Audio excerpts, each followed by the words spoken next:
Hello friends, আজকে আমি তোমাদের সাথে শেয়ার করব ফ্রেঞ্চ ব্রেড টোস্ট। এখানে আমি সেদ্ধ আলু নিয়ে নিয়েছি, সেগুলোকে গ্রেট করে নেব।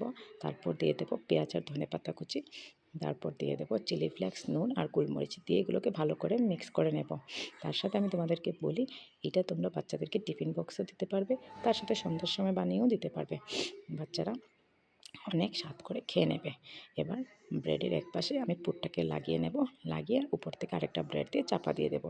এখন এগুলোকে চাকু দিয়ে মাঝখানে কেটে নেব। তারপর বানিয়ে নেব একটা ডিমের ঘোল।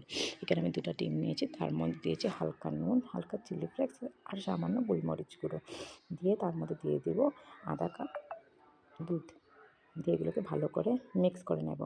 এবার আমার কড়াইয়ের তেলও গরম হয়ে গেছে। এগুলোকে আমি ডিমের ঘোলটার মধ্যে এপাশ এপাশ ঘুরিয়ে তেলের মধ্যে ছেড়ে দেব।